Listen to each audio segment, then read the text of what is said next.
De que se necesita el arte, se necesita. Es el alimento del espíritu. Sin arte, ¿qué seríamos? No veo mi existencia sin músicos, sin lectura, sin poesía, sin teatro, sin artes visuales. Esta ha sido la convicción fundamental sobre la que Dolores Ortiz Meñique ha trazado una vida y una enriquecedora trayectoria como artista. Hoy, ella es una de las más distinguidas exponentes de la escultura mexicana contemporánea. Dueña de un oficio que la lleva a esculpir sobre piedra, metal, madera, sus piezas han formado parte de más de 100 exposiciones colectivas e individuales. Dolores Ortiz Meñique nació en Bruselas, Bélgica, el mes de julio de 1945. Cuenta con estudios profesionales de cerámica en el Instituto Ipala de Guadalajara y con la carrera de escultura en la Escuela de Artes Plásticas de la Universidad de Guadalajara.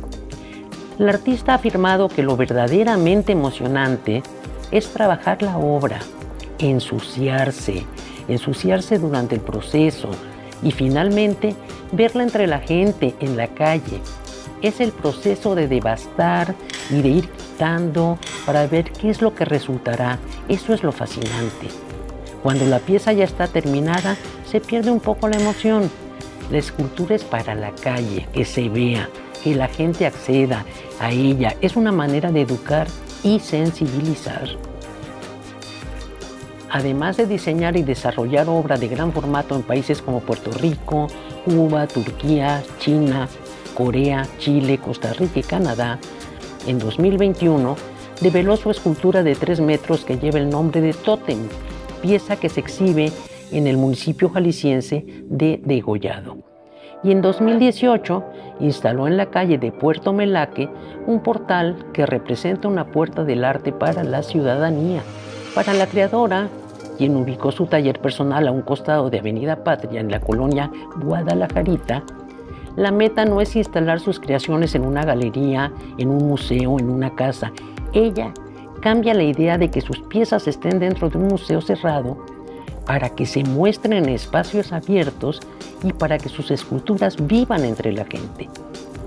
Con estudios en el extranjero y la maestría en humanidades, Dolores Ortiz Meñique se ha desempeñado como docente durante 40 años en la Universidad de Guadalajara en las carreras de arte, arquitectura, diseño industrial y de interiores. Destaca su labor de promoción de la escultura pública a nivel nacional e internacional, organizando simposios, muestras y congresos de escultura.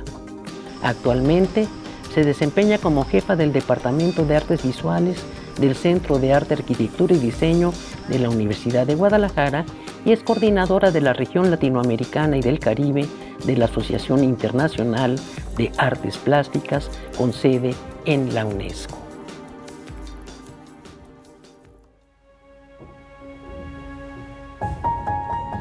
Dolores Ortiz, qué gusto me da estar contigo hoy en el contexto de esta galería universitaria, esta galería que lleva el nombre de Jorge Martínez, ese queridísimo maestro de la Universidad de Guadalajara. Tienes muchas facetas de las cuales me gustaría que platicáramos hoy y que empezáramos por esa parte de la mujer artista. Yo entiendo que tú tienes antecedentes ya en el arte desde niña o desde antes casi de nacer. Cuéntanos cómo es tu antecedente familiar dentro del arte. Sí, María Fernanda, un gusto que estemos juntas, porque además nos une una amistad. Así es. Y pues sí, tengo antecedentes porque mi padre era pintor, era un excelente retratista. Él se hizo en Europa, entonces tenía toda la escuela del retrato europeo y pues era la costumbre en casa de ver siempre desde libros de arte, platicar con él, ver todo su proceso de pintor. Pues a mí me dio por estudiar escultura. De pequeña tú viviste en Europa, en Bélgica. Bueno, más bien nací en Bruselas, Ajá. Pero llegamos aquí y terminando la Segunda Guerra Mundial en el 47, entonces pues tenía 2 años de edad. Tu formación toda es ya en completamente mexicana. Mexicana, absolutamente. Tu padre también. Mi padre mexicano, sí. Mi mamá sí era belga. Mi mamá sí era belga. Por eso tu apellido Minique. Así es. ¿Se pronuncia Minique? Minique. ¿Y cómo entras a la universidad? ¿Cómo entras a la Escuela de Artes Plásticas? Resulta que durante la secundaria yo tuve una maestra excelente de una materia que se llamaba modelado. Ofelia Arismendi se llamaba. Hacíamos cosas en plastilina en la secundaria. Y cuando trabajaba siempre me decía, es que tienes cualidades y tienes posibilidades. Entonces me fui por esa línea. Cuando terminé la secundaria yo quise entrar a esta escuela de artes, pero por cuestiones de que necesitabas permiso de los papás, porque eran menor de edad, pues no pude. No me dejaron entrar. Entonces entré en una institución privada a tomar clases de cerámica, que era lo que más se parecía a lo que yo quería, que era la escultura. Yo desde los inicios siempre quise hacer escultura, nunca me fui por el lado de la pintura, yo creo que porque pues el peso de la profesionalidad de mi padre era tan fuerte que yo creo que me sentía que no podía competir ahí. Qué interesante, porque siendo tu padre pintor y estando más familiarizada justamente con este trabajo en 2 dimensiones como en la pintura, escoges la tridimensionalidad. Sí, sí. Y entonces, ¿cómo llegas finalmente a la escuela? Finalmente, cuando ya soy mayor de edad, ya no necesitaba permiso de los papás, me inscribo en la Universidad de Guadalajara, que era realmente pues, el único lugar en donde podía estudiar escultura, y a partir de entonces ya seguí la carrera. Era una carrera de 5 años. Hice mi carrera. Además, como mujer, yo creo que eran muy pocas escultoras. Yo no recuerdo escultoras en esa época. ¿Tenías compañeras en las clases de escultura? No, de mi generación no. De hecho, tenía 11 compañeros hombres y yo. Fue difícil relativamente, ¿no? Porque te encuentras con un ámbito muy, muy diferente al que estabas acostumbrada. De hecho, yo venía de una escuela de monjas. Sí. Entonces, me meto a una escuela donde es mixta. Había completamente laica, y pues sí, el cambio fue un poco fuerte, pero sí. Me adapté rápido, ¿eh? Ah, qué bien.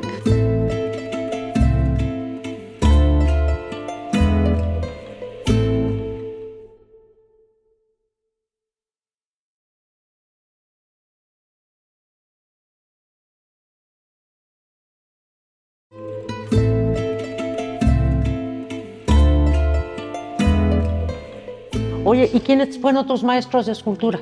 Tuve como maestro, sobre todo, el que casi todo el tiempo fue mi maestro, fue el maestro Miguel Miramontes.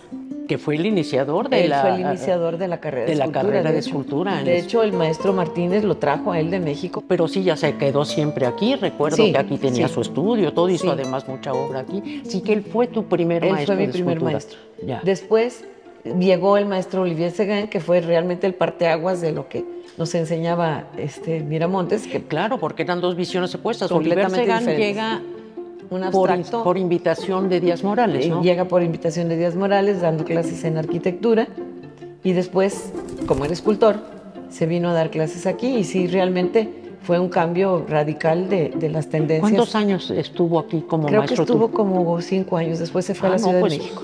Pues fue una influencia muy fuerte. Muy fuerte. Y un cambio muy fuerte, porque Miramontes traía toda esta escuela nacionalista. ¿Cómo despierta en ti ese cambio, ese interés por la abstracción, con esta visión totalmente opuesta a lo que estabas inicialmente aprendiendo? Pues fue una cuestión muy, muy fortuita, por así decirlo, porque él no habló nunca español, nunca aprendió bien la lengua. Ajá. Entonces, como mi lengua materna es el francés, me llamaba cada rato como traductora, porque no era mi maestro, yo estaba con Miramontes. Entonces iba y le ayudaba y le traducía y le ayudaba a los compañeros, etc. Y ahí fue donde yo me empecé a internar en la cuestión del abstraccionismo, porque pues él era completamente abstracto, sí. Y todo su vocabulario era abstracto. Sí. Entonces yo me empecé a interesar, y de hecho ya el último año de mi carrera, pues casi me la pasaba yo en el taller con mis compañeros que eran Estanislao, Samarripa, Tijerino. Estanislao Contreras. Todos ellos eran mis compañeros, claro. Entre comillas, porque después Estanislao fue maestro mío. Y después yo le di clases a Estanislao. O sea, ahí hay una cuestión una relación muy sí, una relación muy íntima y muy de amistad muy grande. Ajá. Un gran maestro y muy querido también, ¿verdad? Esta presencia de Oliver Segan sí fue muy fuerte para toda esa generación de ustedes, radical, ¿verdad? Y es más, creo que la presencia de todo ese grupo que vino de Europa fue fuerte, sin embargo no fue entendido en su momento. Yo creo que tú debiste haber tenido también posiblemente dificultad para que tu obra se entendiera en ese momento, porque cuando se empieza aquí el movimiento abstracto, pues no es aceptado. Claro que no. Y no es sino hasta los años 70 que se empieza a abrir un poquito con el Centro de Arte Moderno. Cuéntanos un poco de cómo inicias tú en ese terreno del arte en esas épocas. De hecho, yo todavía el último año que tuve de carrera, yo seguía trabajando cuestiones completamente figurativas, con Miramontes. Pero sí empezaba yo a tratar de hacer cosas que me satisfacían mucho más, porque eran más creativas, menos copiadas, porque entonces copiábamos. O sea, claro, copiábamos al desnudo, copiábamos, de hecho también había obras que se había traído el maestro Miramontes, clásicas, copias clásicas. Y los cánones de la academia, ¿no? Completamente. Sí. Y las repetíamos. Ajá. Entonces sí empecé a tratar de hacer, y con mi relación con Estanislao fue donde más todavía me empecé a meter en la cuestión abstracta. Y como la cuestión abstracta te da mucho más posibilidades y satisfacciones porque creas más. Ajá. Entonces, pues me gustó mucho más. De hecho, todavía de pronto me piden un retrato y eso porque puedo hacer cuestiones figurativas. Yo creo que el aprendizaje con Miramontes también te dejó una herramienta. Ah, claro. Porque tienes escultura pública figurativa, ¿no? Sí. Tú tienes algo en la Rotonda de los Hombres Ilustres. No, y de hecho, yo siempre les he dicho a mis alumnos, porque también soy docente, que la figuración te da la pauta para cualquier cosa, ¿eh?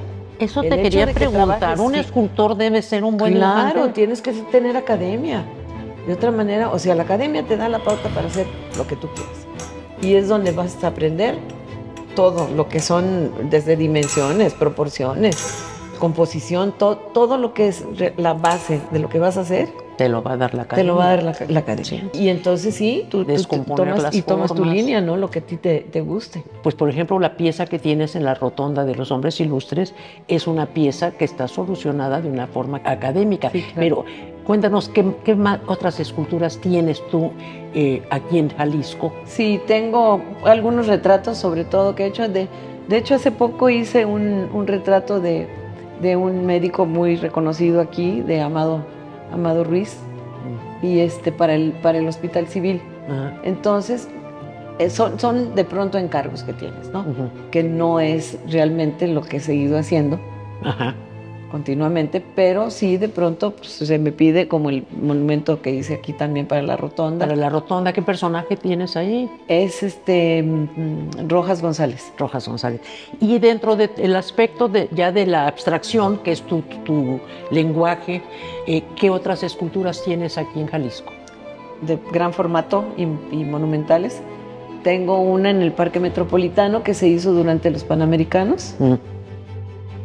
Tengo otra fuera del Museo del Museo de las Artes de la Universidad. Una que acabo de hacer muy grande en una zona que está en el oriente de la ciudad.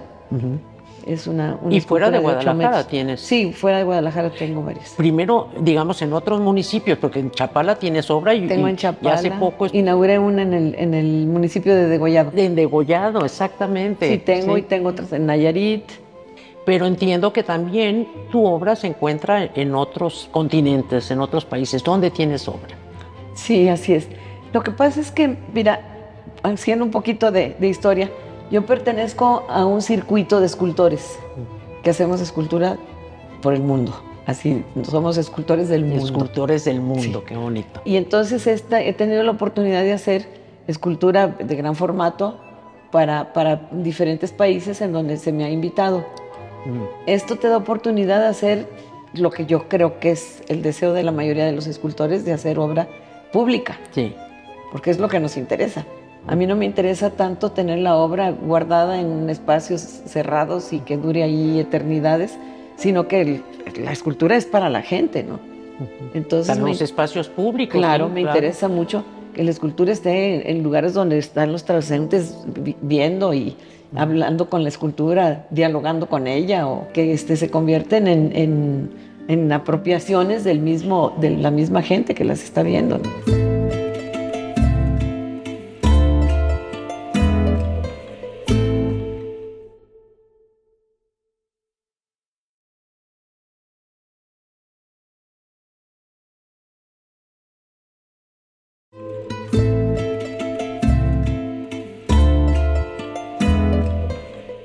Así es. Y entonces tienes en Sudamérica. Tengo en Sudamérica. ¿En qué parte tienes? Tengo en Argentina. En Argentina. Tengo en Santiago de Chile también, en Chile tengo. Y tengo en Costa Rica, tengo en Puerto Rico, tengo en Estambul, por ejemplo, tengo en Corea, en China. No, bueno.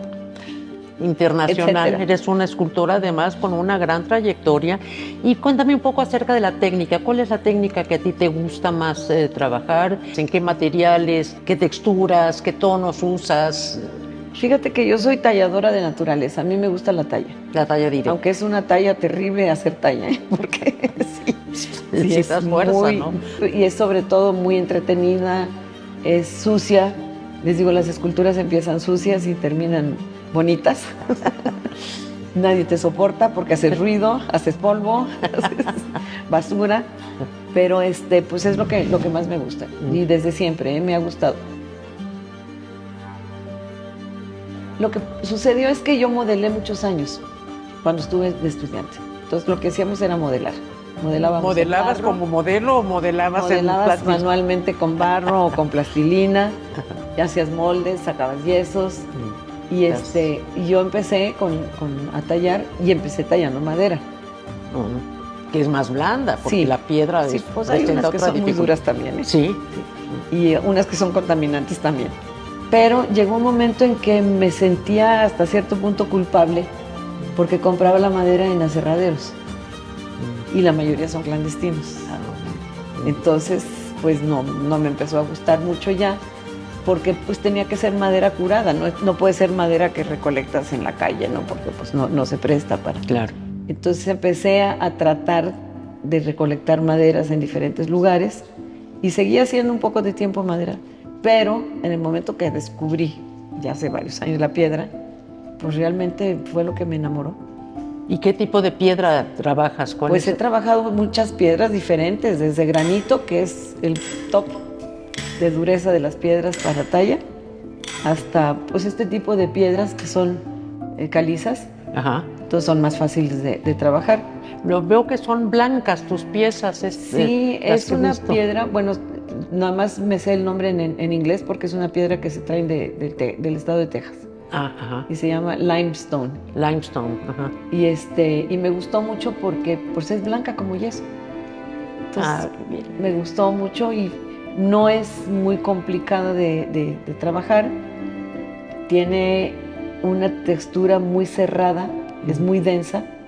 Entonces es un poco dificultosa de trabajar, pero no. Y ese es el color natural de la piedra. Es el color natural. ¿Tú sí. no utilizas colorantes para tus esculturas? No, yo no utilizo color en la piedra. He utilizado color cuando he hecho algunas esculturas monumentales en metal, porque pues sí, ahí sí tienes que colorear, pero siempre utilizo colores neutros, no utilizo colores primarios, ni mucho menos, no me gusta. Usas la materia tal como viene, sí, generalmente. Sí. Porque la madera, por ejemplo, también... No, la madera y la piedra las dejo tal cual. Sí, yo no las policromo, ni mucho menos. Ya.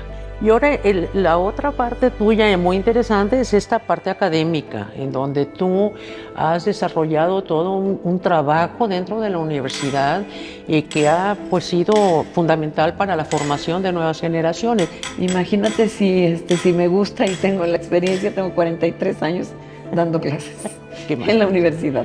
Qué maravilla. Entonces, a mí me gusta mucho la relación con los chicos, porque definitivamente te retroalimentan un montón. Entonces, y tienes que estar al día en muchas cosas. Es cierto, ¿verdad? Que estas nuevas ideas te retroalimentan, de hecho, dar clases retroalimentan, sí. De hecho, yo con los chicos no es nada más enseñarles a hacer, sino que yo tengo mucha comunicación con ellos en relación a las reflexiones que se hace sobre el arte. Sí. Tú hace rato hablabas de la obra pública. ¿Qué noticia tienes sobre este tema de la escultura pública en Guadalajara? No, pues yo creo que le falta más promoción a la escultura pública, ¿eh? Le falta más promoción porque, como hace un momento lo dijimos, se convierten además en espacios de reunión, en espacios de identificación de algún lugar. Claro. Y la gente se va apropiando de ellos. Entonces esa es la importancia, por una parte.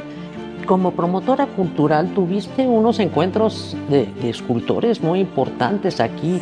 Los simposios de escultura son muy interesantes porque era con escultores de mucho renombre, son gente muy reconocida. Entonces tú invitas a un escultor, él viene a tu país, realiza una escultura in situ y entonces tiene la suerte toda la población de estar visitando y ver todo el proceso. Ver el proceso. Por eso te digo, nacen feas y se van haciendo bonitas. Ajá. Ven todo el proceso de cómo se va haciendo la escultura. Y yo trabajé para el museo, promoví para el Museo de las Artes de nuestra universidad 8 simposios de escultura en donde hubo participación de gente muy, muy importante. Y tenemos obra muy importante repartida en los centros universitarios. No, fantástico es esa labor que hiciste y pues ese tipo de intercambios enriquecen mucho. Muchísimo. ¿No? Y la verdad que Dolores Ortiz ha sido todo un personaje que, siendo mujer, además eres pionera de la escultura, no solamente aquí en Jalisco, porque si revisas la historia del arte en México, pues escultoras mujeres muy pocas. Y a mí me gustaría saber, como para terminar nuestra plática, ¿qué ha sido para ti la presencia de la Universidad de Guadalajara en este contexto tanto académico como promotora, como artista? Pues yo creo que es determinante, ¿eh? Hemos hecho, sobre todo, una de las cosas más importantes es que hemos sacado muchas generaciones de artistas y generaciones de artistas que han sido realmente exitosos, ¿eh? No nada más en la escultura, en la pintura, en el cine, pues en casi todas las disciplinas. Entonces esto ha abonado muchísimo a la parte cultural. Precisamente hoy en la mañana temprano tuve una conversación con uno de nuestros funcionarios y me decía, es que no hemos cacareado el huevo suficientemente. Así es. Y dije, sí, desafortunadamente es cierto. Sí, pues de aquí han salido los importantísimos personajes de la cultura del país. Sí, y entonces dice, es que no lo hemos hecho y necesitamos hacerlo, porque nadie se entera. Pues quedó muy linda y además te quiero felicitar porque yo sé que es obra tuya también el haber remodelado esta galería, porque esta galería que tiene una gran tradición y que han pasado por aquí obras muy importantes. Hubo un tiempo que ya se vio un poco de caída y como que de repente vi que renació con las obras de Lara Gallardo, ahora con estas exposiciones que estás organizando, entonces muy activa que eres, Lolita. Me da de veras un gusto enorme siempre platicar contigo. Muchas gracias. A ti.